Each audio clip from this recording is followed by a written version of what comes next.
In this Solasta Crown of the Magister Spring update video, I'm going to talk about the major changes that were just added to the game in early access, which includes, but is not limited to, save file compatibility, revamped and new feats, level cap increase, and combat rebalancing.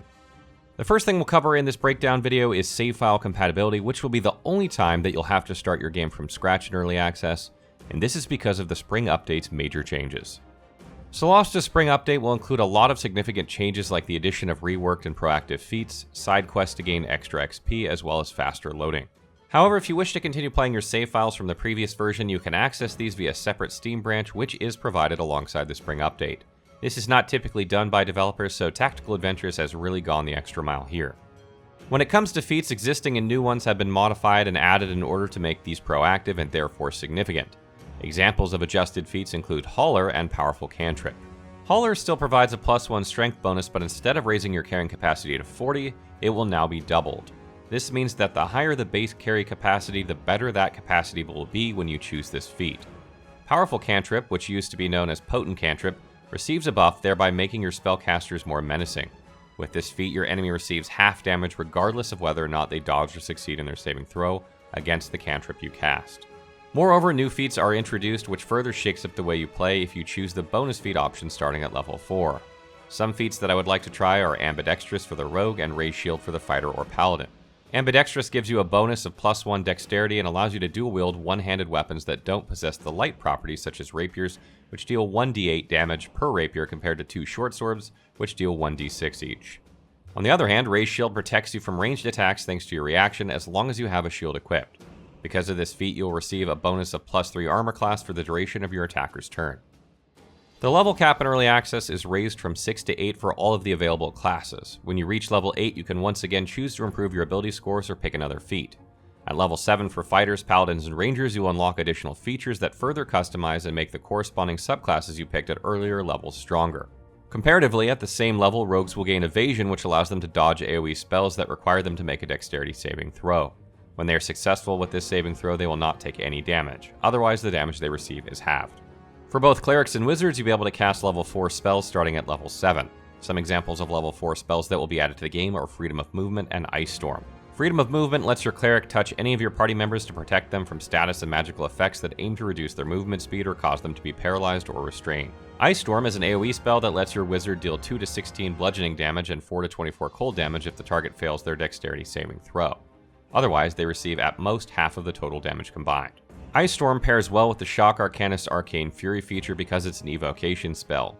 Arcane Fury adds both the Shock Arcanist's proficiency bonus and intelligence modifier to their damage output when they cast evocation spells for 1 minute.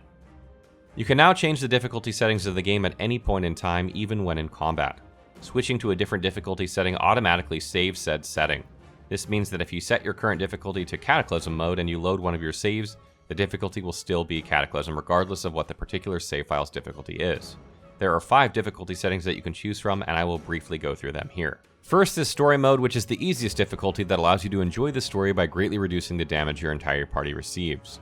You are also automatically revived when you die in combat, you receive additional bonuses on your dice rolls, and you don't have to roll Constitution saving throws to maintain your concentration when hit by an enemy. This mode is good for you if you intend to focus on the story, and if you prefer to learn the basics of tabletop RPG in bite sizes. Next is Explorer Mode, which is essentially normal difficulty. You will still have some bonuses to your dice rolls in accordance with the SRD 5.1 rule set, and you'll receive the full damage from enemies when their attacks land. I would recommend this mode the most if you're new to Solasta because the combat encounters are relatively well balanced, and it helps you become familiar with the tabletop version of D&D on a gradient. If you want to challenge yourself even further, then Authentic Mode might be the difficulty for you. This makes the game really difficult because you will not have any modifiers to any of your rolls, so say goodbye to the bonuses you receive from equipment, race, and class. Next is Scavenger Mode, which cranks up the difficulty even further when facing enemies. They will often attack using debilitating and destructive actions, and they will also attack your unconscious party members with the sole aim of killing them as soon as possible. Finally, there's Cataclysm Mode, which further makes your combat encounters against beefy monsters even more nerve-wracking, and you'll receive 50% more damage. Note that these modes, especially those at higher difficulty, such as Cataclysm, have not yet been properly balanced. The difficulty settings are not final, so expect these to change at Solasta's full release. On top of completely changing the difficulty settings, you can also select custom difficulty to specifically adjust your party or enemy rolls. For example, if you wish to stay in the Explorer mode, but you find that a certain combat encounter is too challenging, and the dice rolls are too random, and you can simply toggle the ally attack roll slider to increase your chances of hitting enemies. In relation to the difficulty curve, the Preserve Random Seed option will now be turned off. Preserve Random Seed is a setting that retains the results of your dice rolls. For instance, you're fighting an enemy and in that round your hit doesn't connect due to a low attack roll, say 5. If you were to load the same save file, you'll get another 5 for your attack roll, thereby missing again. When Preserve Random Seed is off, and you reload the same encounter, the result of your attack roll will vary, so it can be 18 or something like this. If you're new to tactical RPGs, or if you'd like to familiarize yourself with the SRD 5.1 rule set without stressing too much on properly positioning your party in combat together with the RNG factor of your rolls, then keeping the Preserve Random Seed off will make your Solasta experience smoother. But if you're up for the challenge, then I suggest turning it off. You can do so by going to the settings in the menu, Game, Gameplay, and then selecting Preserve Random Seed. In terms of spellcasting, monsters will no longer be able to attack you with 2 spells in one turn and are now subjected to the same rule set as your party. This means that after using a bonus action to cast a spell, they can only cast a cantrip instead of another spell as their main action in that same turn.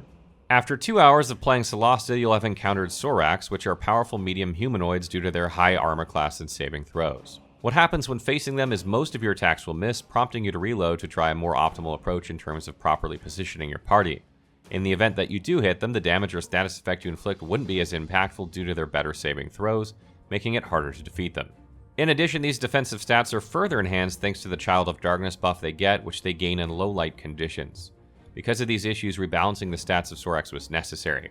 For example, with Sorak warriors, their HP is now increased from 20 to 32, but with a reduction of -1 armor class. Their ranged attacks will also be weaker. Overall, Sorak combat encounters will be better balanced than before. I admit that while playing Solasta, I found the stories to be quite lacking because of the small number of plot lines together with the linear storytelling.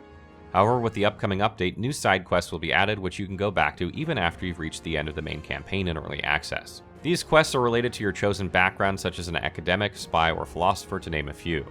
So as not to spoil anything, these will be unlocked at different points in the game after finishing specific parts of the campaign. Note that the difficulty of these quests will also vary. On top of this, there's also an adventuring board which is similar to The Witcher's notice board in that these are small or extra work quests for you to complete in order to help people in each area. If you're the type of player who enjoys doing side quests first before diving into the main campaign to gain additional XP and items, then the adventuring board will be a welcome addition to Solasta.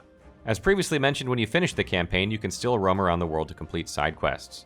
You will also be able to unlock your very own residence, which is sadly not customizable. I do hope that in the future we can decorate our home by displaying items and furniture, which can be obtained from completing quests or buying from factions we've already aligned our party with. In terms of ammo, there is good news for rangers and other classes that use bows for ranged attacks. Before the spring update, arrows and bolts used to be scarce resources which could only be gathered as loot. After the update, you are now able to recover 50% of arrows and bolts from enemies at the end of combat, provided that you've hit them with them. Additionally, you can craft more of these ammo with smithing tools. There are also a lot of bug fixes which include, but are not limited to, the full functionality of the Might of the Iron Legion feat, removal of Ghoul's paralysis after succeeding a saving throw, and finally the use of scrolls for paladins and rangers. For a full list of bug fixes and known issues, you may refer to the spring update patch notes. Probably one of the more exciting additions is that the Dungeon Maker has been added to Solasta, and it is a map editor that allows you to share your customized dungeons, which includes monsters, traps, and adventures with other players. It's like designing your own mod or campaign that can be easily accessed online or via the Steam Workshop later on. The Dungeon Maker will remain in beta even after Solasta's full release this year, but new features such as a possible quest system, if there's a lot of participation and enthusiasm from the community, will be added. You'll be able to create and link together multiple dungeon layouts as well as add any monster from the main campaign. For those of you who enjoy keeping track of your accomplishments in-game, a full list of achievements has been added to both Steam and GOG. Some of the icons are still missing, but expect these to be fully functional. If you haven't tried Solasta yet, now may be the best time, and it will be on sale until the end of March. Solasta is a fun and challenging game which will be less RNG-centric given the balancing changes I mentioned earlier. Its turn-based mechanics also capture the SRD 5.1 rule set very well, making your experience much closer to that of D&D 5th edition tabletop than its counterpart Baldur's Gate 3. Stay tuned for more Solasta Crown of the Magister content as we take a look at classes and builds, and be sure to drop by our Twitch channel if you have questions about the game. If you need something specific, check out our Solasta Crown of the Magister wiki.